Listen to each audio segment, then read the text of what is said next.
네, 너무 귀한 자리에 세워주셔서 감사드립니다. 또 하나님께 영광을 올려드립니다.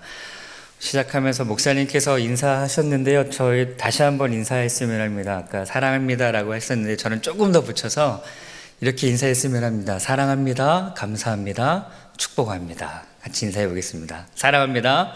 감사합니다. 축복합니다.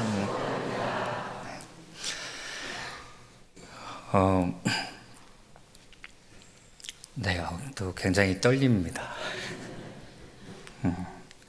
너무 오래간만에 이렇게 찬양하는 자리에 또 함께 찬양할 수 있어서 너무 감사하고요. 찬양하면서 또 이렇게 마음이 또 다시 한번 뜨거워짐을 또 고백합니다. 혹시 여러분, 네. 혹시 그냥 하겠습니다. 네, 그냥. 영화배우 중에 여러분 톰 크루즈라고 하는 영화배우 아마 들어보셨을 겁니다. 굉장히 한국에서도 인지도가 높은 영화배우 중에 한 사람인데요. 많은 영화들을 출연했지만 그래도 이 배우 하면 떠오르는 영화가 있습니다. 또 곧 개봉하는 영화가 있는데요. 미션 임파서블이라고 하는 영화입니다. 불가능한 임무를 완벽하게 수행해내는 그런 내용의 영화입니다. 그 미션 임파서블을 보면서 이런 생각을 했습니다. 나도 저런 능력이 있었으면 얼마나 좋을까. 왜냐하면 제목 자체가 불가능한 임무인데 불가능한 임무를 너무나도 다양한 능력들을 통해서 완벽하게 수행해내는 거죠. 그래서 저런 능력이 나도 있었으면 참 좋겠다 이런 생각을 합니다. 근데 여러분, 오늘날에는 이런 영화적인 능력보다는 현실적인 다른 것으로 자신의 능력을 나타내려고 합니다. 그것을 가리켜서 스펙이라고 이야기할 수 있습니다. 여기 청년들도 좀 많이 나와 있는데요. 우리 청년들을 보면 어떻습니까? 참 많이 바쁘게 살아가는 것을 봅니다. 왜 그렇습니까? 더 나은 삶을 살기 위해서 그렇습니다. 지금의 삶보다 조금 더 나은 삶, 조금 더 안정적인 삶을 살기 위해서, 그래서 좀 더 좋은 학교로, 또 좀 더 좋은 어학연수로 그렇게 자신의 능력을 세워간다라고 하는 거죠. 그래서 서점을 한번 가보십시오. 서점에 가보면 어떻습니까? 수많은 베스트셀러들이 있는데 가장 상단에 있는 것 중에 하나가 빠질 수 없는 것이 자기계발서입니다. 왜 이런 것들이 이렇게 유행하는가? 이유는 단 하나입니다. 잘 살기 위해서. 오늘 본문은 우리가 너무나도 잘 알고 있는 것처럼 성전 미문에서 구걸하던 안진뱅이를 베드로와 요한이 일으켜 세우는 그런 놀라운 기적을 우리에게 보여주고 있습니다. 그런데 이 안진뱅이는요, 태어나면서부터 안진뱅이였던 자였습니다. 무려 40여 년이 넘는 세월 동안에 안진뱅이로 살아왔다라는 거죠. 사도행전 4장 22절 말씀 보니까 이 표적으로 병 나은 사람은 40여 세나 되었더라라고 말씀하고 있습니다. 이 4장에서 말하는 이 표적이 바로 오늘 우리가 읽었던 본문에 나타나는 표적을 의미하는 겁니다. 그렇게 이 안진뱅이는 주변 사람들의 도움이 있어야지만 그렇게 어디든 갈 수 있는 거죠. 오늘 본문에 읽었던 것처럼 성전 미문에 나와서 구걸하기 위해서는 사람의 도움이 필요하다라는 겁니다. 다리의 뼈가 완전히 굳었기 때문에 자신의 힘의 능력으로 할 수 있는 것이 아무것도 없던 사람이 바로 이 안진뱅이였다라고 하는 것이죠. 그런데 여러분, 이 안진뱅이의 모습이 오늘을 살아간 우리의 모습이 아니냐라고 하는 겁니다. 조금 더 나은 삶을 살기 위해서 우리의 능력을 어떻게든 키우려고 하는데 실질적으로는 그렇게 할 수 없는 모습들. 여러분, 우리는 하나님을 믿고 있습니다. 할렐루야. 예수 그리스도의 구원의 은혜 가운데 있습니다. 할렐루야. 그런데요, 죄송합니다. 정작 우리의 눈앞에 놓여있는 문제들 앞에서는 우리가 하나님을 찾기보다는, 우리가 예수님을 찾기보다는 우리의 능력으로 어떻게 해서든 해보려고 열심히 노력하고 있다라는 겁니다. 그런데 우리의 능력으로, 우리의 모습으로는 아무것도 할 수 없는 게 사실인 거죠. 이 안진뱅이의 모습과도 같은 겁니다. 오늘 3절 4절 말씀 보니까 베드로와 요한이 성전에 들어가려 함을 보고 구걸하거늘 베드로가 요한과 더불어 주목하여 이르되 우리를 보라 하니 말씀합니다. 베드로와 요한은 안진뱅이를 지나쳐 갈 수 있습니다. 하지만 그 둘은 안진뱅이를 지나쳐 가지 않고 오히려 주목해서 바라봤다라고 말씀하고 있습니다. 그리고는 이렇게 이야기를 하죠. 우리를 보라. 안진뱅이에게 있어서 지금 이 두 사람이 자신을 보라고 하니까 뭔가 오늘 하루 아니 내일 그 모레까지 생활할 수 있는 물질이 될지 아니면 먹을 것이 될지 아무튼 뭐가 생길 것 같은 그런 기대감이 있습니다. 그런데요, 베드로와 요한은 전혀 다른 의미로 자신들을 바라보라라고 말씀하고 있습니다. 무엇이겠습니까? 그것은요, 나를 살리신, 베드로와 요한을 살리신 독생자 예수님을 믿으며 예수 그리스도의 뜻대로 살아가는 나를 바라보라라고 그렇게 이야기하고 있는 거죠. 바라고 원하기는 오늘 저와 여러분들이 이 말씀을 통해서 하나님의 뜻을 바라보기를 간절히 소망을 합니다. 4절을 더 집중해서 보기를 원하는데요. 4절 말씀을 보니까 베드로와 요한은 안진뱅이를 주목하였습니다. 주목하다라고 하는 단어가 헬라어로 아테니조라고 하는 단어인데 깊은 관심을 가지고 눈길을 주는 것을 의미합니다.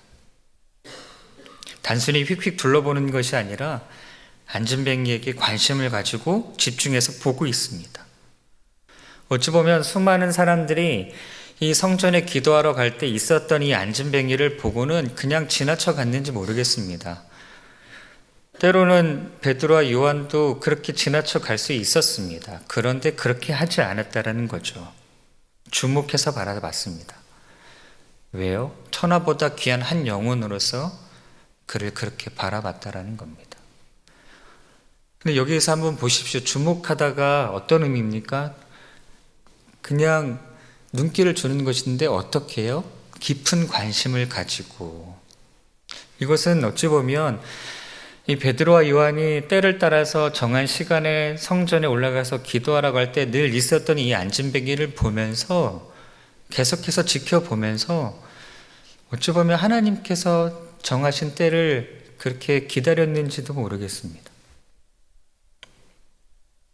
늘 지나치면서 이 성전 미문에 있었던 이 안진뱅이를 보면서 내가 하나님의 은혜를 받은 성령의 충만함으로 인하여 구원의 은혜 가운데 받은 나이기 때문에 이것이 너무나도 기쁘기 때문에 내가 이것을 전해야겠구나. 그러니까 그 관심을 가지고 안진뱅이를 바라봤다라고 하는 겁니다. 그래서 그에게 하여금 구원의 은혜 가운데 나아갈 수 있도록 그렇게 한 것이죠. 그래서 오늘 이 베드로와 요한이 주목함으로 나를 바라보라 라고 외치고 있고, 이 이후에 6절 말씀 보니까요, 베드로가 이르되 은과 금은 내게 없거니와 내게 있는 이것을 내게 주노니 나사렛 예수 그리스도의 이름으로 일어나 걸으라 하고. 그래서 계속 보면 어떻습니까? 오른손을 잡아 일으키니 발과 발목이 곧 힘을 얻고 뛰어서서 걸으며 그들과 함께 성전으로 들어가면서 걷기도 하고 뛰기도 하며 하나님을 찬송했다라고 말씀하고 있습니다. 놀라운 기적이 나타나고 있는 것이죠. 40여 년 동안 뼈가 굳어서 자신의 능력으로는 아무것도 할 수 없었던 이 안진뱅이에게 나타난 놀라운 일, 어떤 베드로가 초자연적인 능력이 있어서 한 것이 아닙니다. 아니, 오늘날로 따지면 정말 베드로와 요한이 물질로서 큰 부자여서 아주 뛰어난 의사를 불러다가 막 그 자리에서 막 수술해갖고 이렇게 세운 게 아니라는 거죠. 은과 금은 내게 없거니와. 오히려 베드로와 요한은 가진 것이 아무것도 없었습니다. 그러나 그들이 먼저 한 것은 한 영혼이라도 그냥 지나치지 않고 주목해서 바라보고 그렇게 나아가서 예수 그리스도의 구원의 은혜를 선포한 것이죠.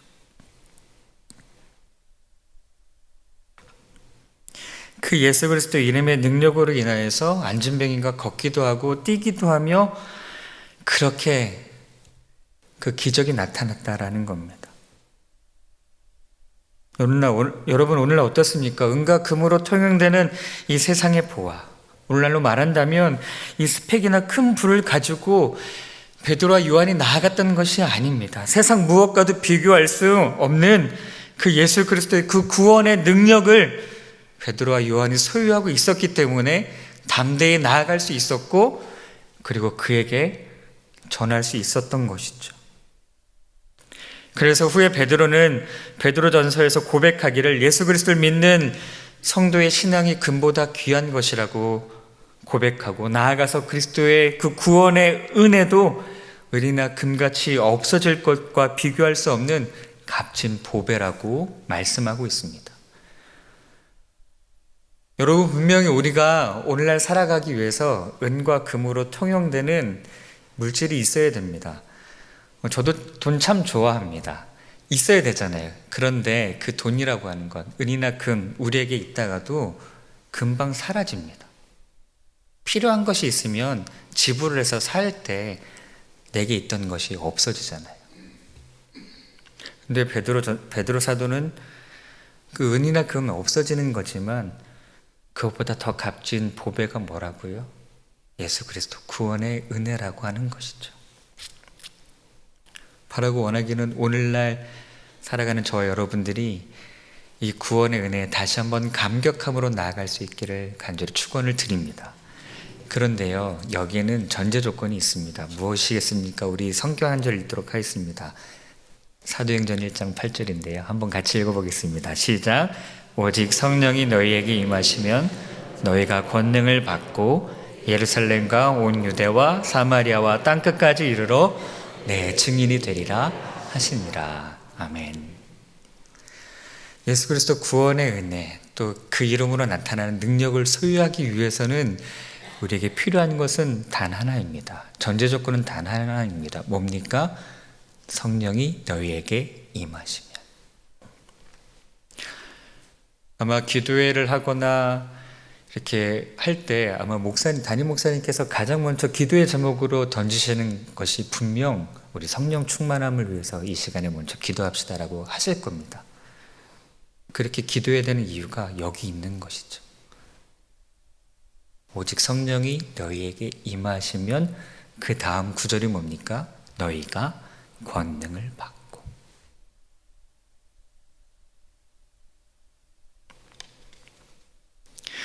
여러분, 베드로와 요한이 단번에 이런 능력이 나타났겠습니까? 아니요, 아닙니다.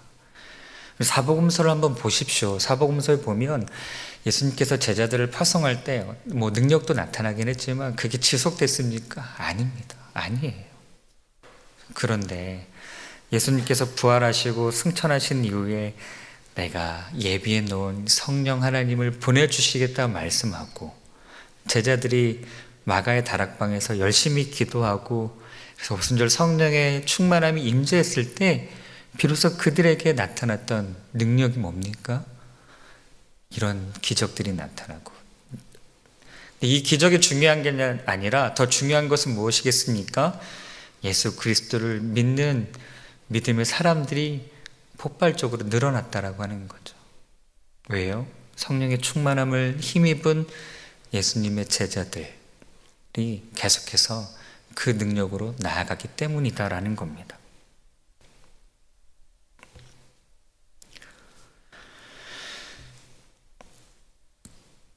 그래서 이 성령의 능력 가운데 나아갔던, 그래서 이 기적 가운데 나타났던 안진뱅이가 걷게 되면서 가장 먼저 한 일이 무엇입니까? 우리 오늘 본문으로 돌아와서 8절부터 10절까지 말씀 같이 한번 보겠습니다. 함께 읽어보겠습니다. 함께 읽겠습니다. 시작. 뛰어서서 걸으며 그들과 함께 성전으로 들어가면서 걷기도 하고 뛰기도 하며 하나님을 찬송하니 모든 백성이 그 걷는 것을 그가 본래 성전 미문에 앉아 구걸하던 사람인 줄 알고 그에게 일어난 일로 인하여 심히 놀랍게 여기며 놀라니라. 아멘. 이 안진뱅이가 했던 가장 첫 번째 행동은 뭡니까? 하나님을 찬양했습니다. 내가 걷게 되었다, 자랑한 것이 아니라요, 하나님을 찬양했다라는 거죠. 초대교회 모습이 어땠습니까? 모이기에 힘쓰고 하나님을 향하여 찬양하고 예배했습니다. 성령의 충만함 가운데 나아갔던 이들에게 그들이 했던 행동은 뭡니까? 하나님을 찾았다라는 거죠. 구원의 은혜에 감격한 이들이 했던 행동이 뭡니까? 하나님을 찬양했다라는 겁니다. 하나님을 예배했다라고 하는 것이죠. 오늘 우리 일산교회 모든 성도님들이 이 늦은 시간에 나와서 뭐 하고 계십니까? 예배하고 있죠. 좀 깜짝 놀랐습니다. 7시에 예배 드린다고 해서. 원래 옛날에는 그렇게 했잖아요. 그런데 오늘날 시대는 많이들 오후 2시면 끝나고 하는데 얼마나 오실까 내심 걱정도 했습니다. 근데 너무 많은 분들이 오셔서 그래서 더 떨립니다. 여러분들 다 구원의 은혜 가운데 계시죠? 할렐루야. 그렇기 때문에 우리가 예배할 수 있는 거 아니겠습니까? 구원의 은혜를 소유하고 있기 때문에 이런 예수 그리스도 이름의 능력이 나타나게 되고, 그것을 통해서 또 우리가 읽진 않았지만 너무나도 많은 이들이 예수님께로 돌아오는 놀라운 역사가 일어나는 것을 이 사도행전 3장 10절 이후의 말씀을 보면 우리가 알 수 있지 않습니까? 이러한 능력이 여러분들 각 가정과 삶 가운데 나타나기를 간절히 축원을 드립니다. 저희가 캄보디아를 다시 나아갑니다. 아까 목사님께서 잠시 소개해 주셨는데 저희 가정은 2019년부터 4년 동안 캄보디아에 있는 한인교회에서 사역을 했었습니다.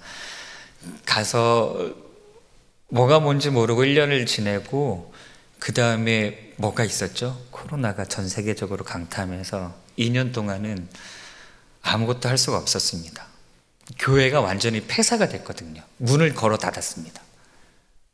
그러니까 예배할 수 없었고, 그래서 부랴부랴 주중에 예배하는 거 찍어서 편집해갖고 온라인으로 그렇게 예배 드렸습니다.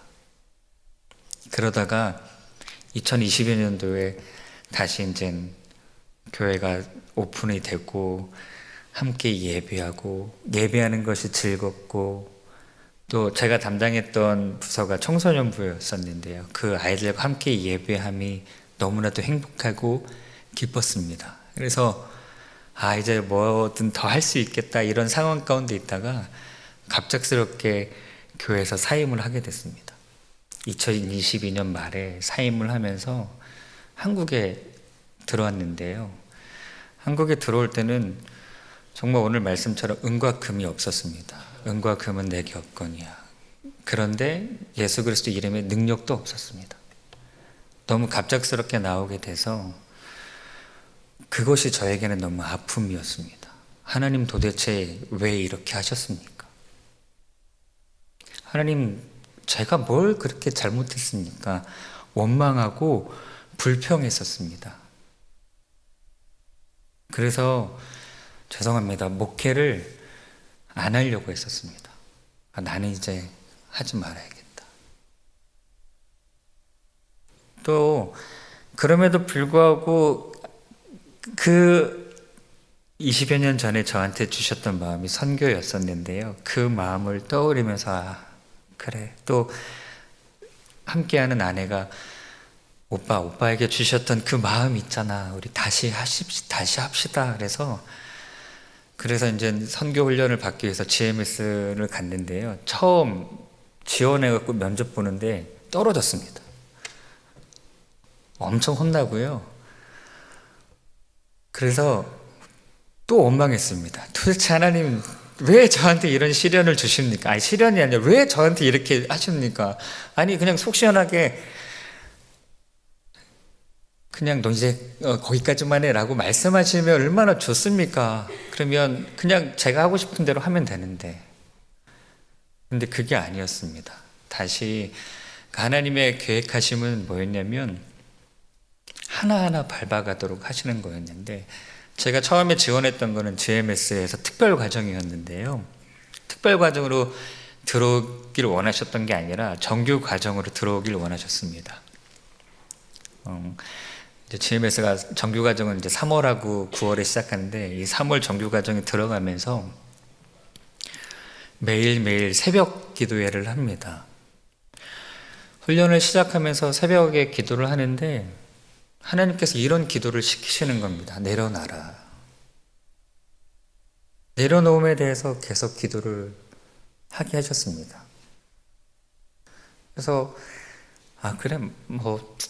그래 아직 내가 내려놓을 게 있는구나 해서, 하나님 알겠습니다. 내려놓음에 대해서 기도하고 하는데 한 주, 두 주, 3주 이렇게 되니까 좀 또 이렇게 제 안에 올라오는 것이 있는 거예요. 하나님, 제가 어디까지 내려놔야 됩니까? 하나님 밑바닥까지 하나님 이렇게 떨어뜨리셨잖아요. 저 목회 안 하려고 포기하고 싶은 마음이 들 정도까지 그렇게 하나님 이렇게 내려놓으셨는데 제가 어디까지 내려놔야 됩니까? 하나님, 제가 도대체 어디까지 내려놔야 됩니까? 라고 그렇게 했습니다. 하나님, 저 아무것도 없잖아요. 은과 금도 없고 능력도 없고 아무것도 없는데 뭘 더 내려놔야 됩니까? 그런데 이 위에 하나님께서 하셨던 말씀이 뭐냐면 이거였습니다. 내가 다 안다. 너가 나를 위해서 이렇게 수고했던 거 알고, 너가 나를 위해서 그렇게 열심히 뛰었던 것도 알고, 내가 다 안다. 그리고 이제 앞으로 내가 다 할게. 근데 여러분, 이 말씀이요 정말 그렇게 이루어가지는 거였습니다. 저희가 훈련을 끝나고 말씀드렸듯이 아무것도 없으니까 살아가야 될 한국에 들어와서요, 정말 저희가 고민했던 게 뭐냐면 어디서 살까였습니다. 집도 없어갖고 어떻게 살지 이거였는데, 훈련을 끝나면서 너무나도 감사하게 GMS 본부에서 사역을 할 수 있게 되었습니다. 저도 사역하고 아내도 사역하고 부부가 사역하니까 당연히 누울 수 있는 집을 허락해 주셨고요. 집이 있으니까 또 사역하니까 먹을 수 있는 것들을 허락해 주셨고요. 그렇게 살아가도록 하셨습니다. 그런데 마음 한편으로는 너무 빨리 캄보디아를 가고 싶은 겁니다. 너무 빨리 캄보디아를 가고 싶으니까, 그냥 너무 빨리 가고 싶었는데 길이 안 열리는 겁니다. 그 2년의 시간 동안에 함께 합시다라고 하는 제안은 몇 번 있었습니다. 그런데 그때마다 꼭 캄보디아 가야 돼요 이거였거든요. 나중에는 우리가 캄보디아 가면 안 되나? 나라를 바꿔야 되나? 선교지를 바꿔야 되나? 이런 마음이 들 정도였습니다. 근데 그런 것들이 또 하나님께서 저희에게 주시는 어찌 보면 연단의 과정들이었습니다.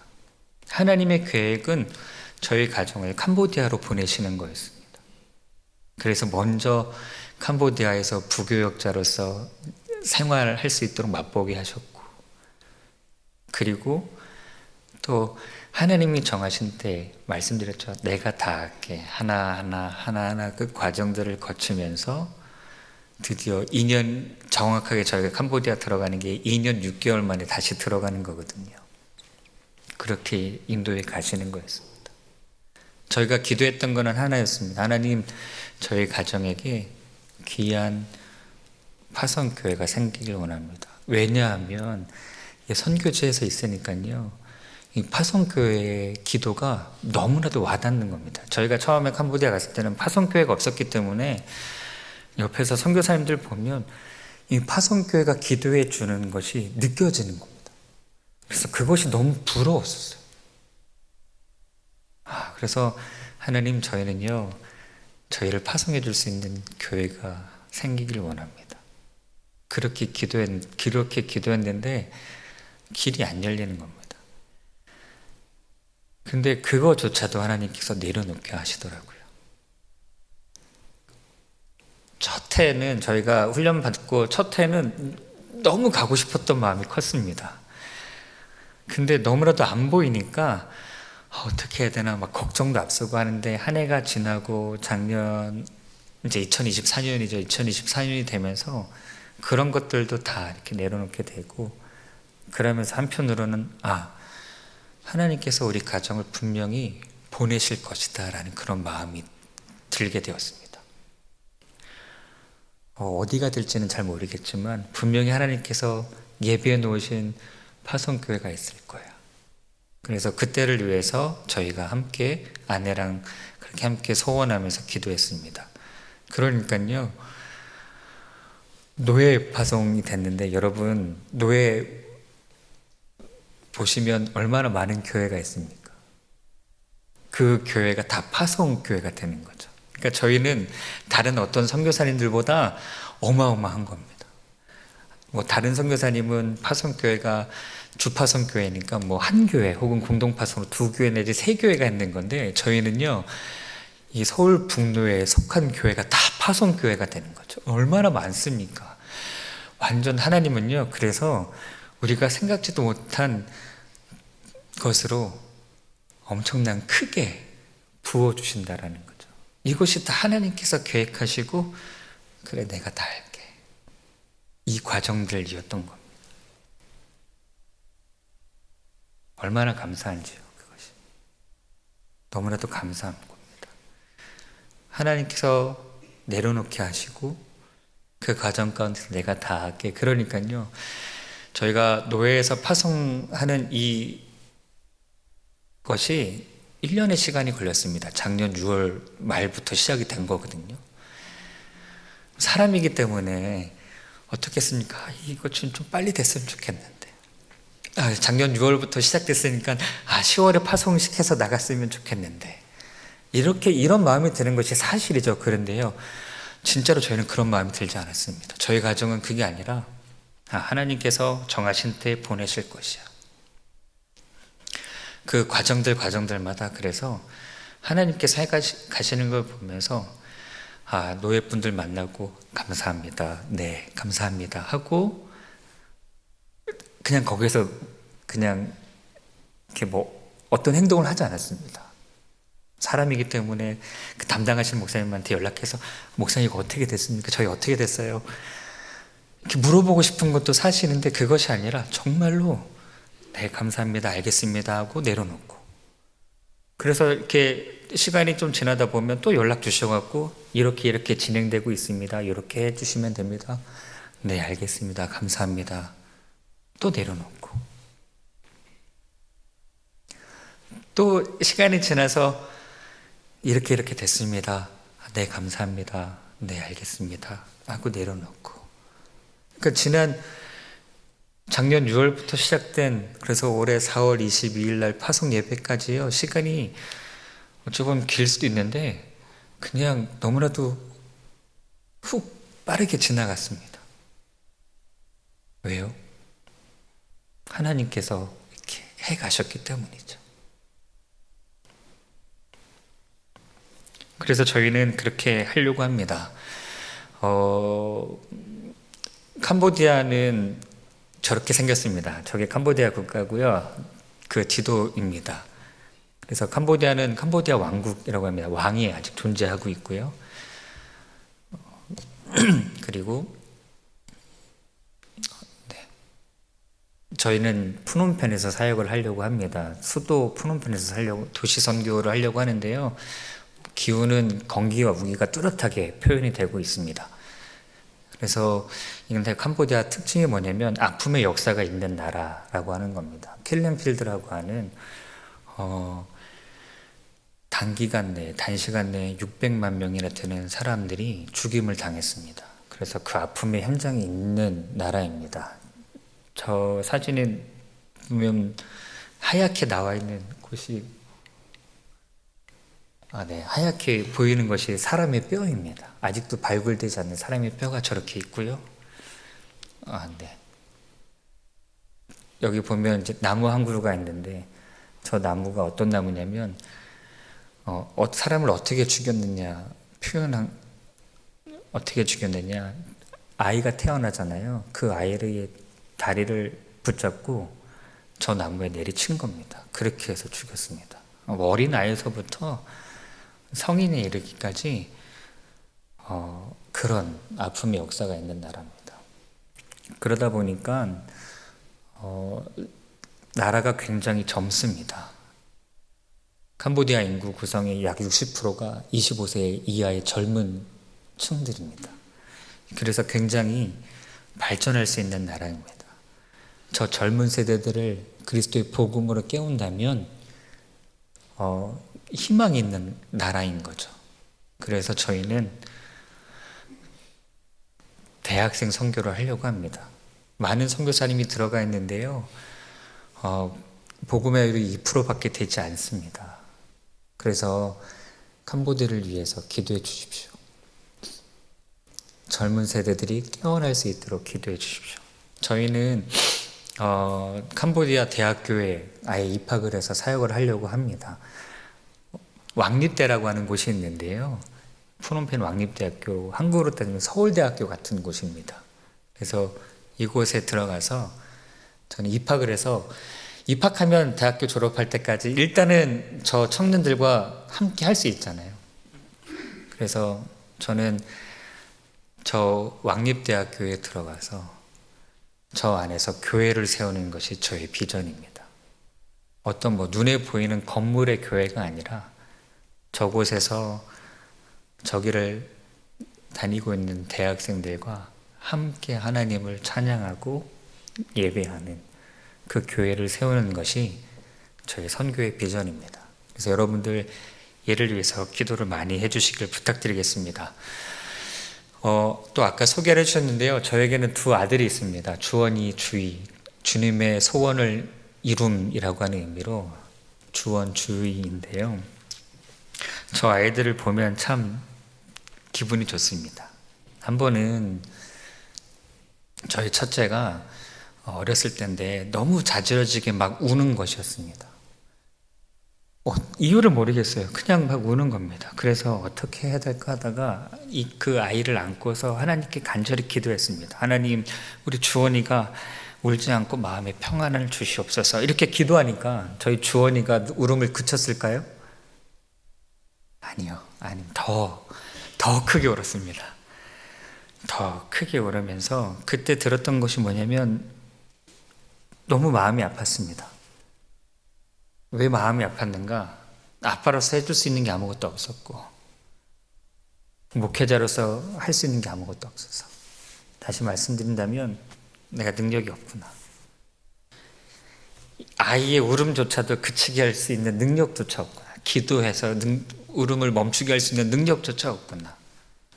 그래서 너무 좌절하기도 했습니다. 그런데 그 이후에 하나님의 역사하심을 바라보게 됐습니다. 뭐냐면 내가 하려고 했구나라는 것을 깨닫게 하셨어요. 이후에도 계속 사역하면서 제가 하려고 했던 것들이 참 많았습니다. 그런데 이 2년의 시간을 거치면서 하나님께서 철저하게 저를 깨닫게 하셨던 건 뭐냐면 그 내려놓음, 내가 할 수 있는 건 아무것도 없다라는 겁니다. 너가 가진 능력으로 할 수 있는 게 아무것도 없다. 그러니까 어떻게 해야 됩니까? 하나님을 바라봐야 되는 거죠.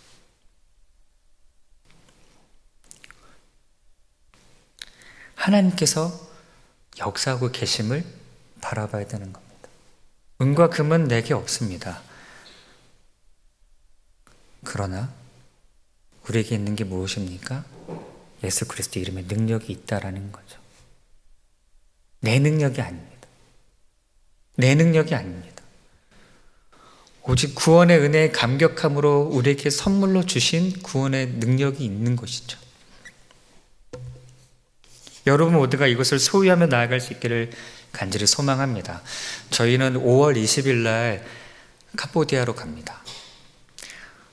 5월 20일 날 캄보디아로 가는데요. 모든 것을 다시 시작해야 하기 때문에 두렵고 떨리는 것도 사실입니다. 네, 화면 안 보여주셔도 됩니다. 네. 그런데 담대합니다. 왜냐하면 이 예수 그리스도 이름의 능력을 제가 온전히 믿고 있기 때문에 그렇습니다. 이 이름의 능력을 제가 소유하고 있기 때문에 그렇습니다.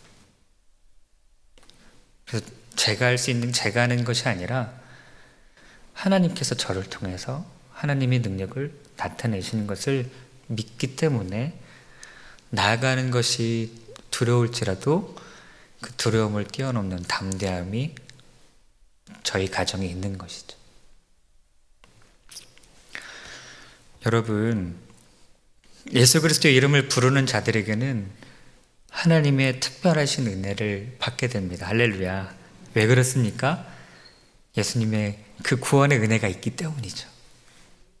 그 이름을 믿고 부를 때 성령 하나님의 도우심이 나타납니다. 여러분, 우리 살아가면 분명히 우리 앞에 놓여 있는 것들이 무엇입니까? 문제들이 있다라는 거죠. 아픔들이 있습니다. 시련들이 분명히 나타납니다. 피할 수 없는 거예요.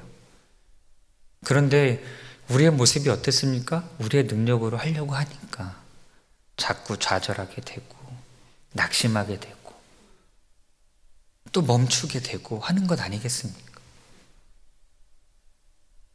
그런데 중요한 것은 무엇입니까? 그럼에도 불구하고 여전히 우리에게는 그 크신 하나님의 사랑이 있고 구원의 은혜가 있기 때문에 우리가 그 앞에 놓여있는 문제들을 능히 이겨낼 수 있다라고 하는 것이죠. 우리가 할 수 있는 게 없습니다. 은과 금은 내게 없지만 그러나 오직 저와 여러분들에게는 예수 그리스도 이름의 능력이 있는 줄 믿으시길 간절히 축원을 드립니다. 그 능력으로 우리 앞에 놓여있는 문제들 담대하게 이겨낼 수 있기를 간절히 축원을 드립니다. 저희 담대합니다. 그렇게 보이시죠? 그렇게 나아가려고 합니다. 그래서 기도 많이 해주십시오. 네, 기도 많이 해주십시오. 저희가 다 느낍니다. 그리고 여러분들도 여러분 앞에 놓여있는 문제들, 내 안에 예수 그리스도의 능력이 있지. 맞아. 그래서 이겨내면서 그렇게 하나님의 나라를 세워가는 믿음의 사람들이 되기를 간절히 축원을 드립니다.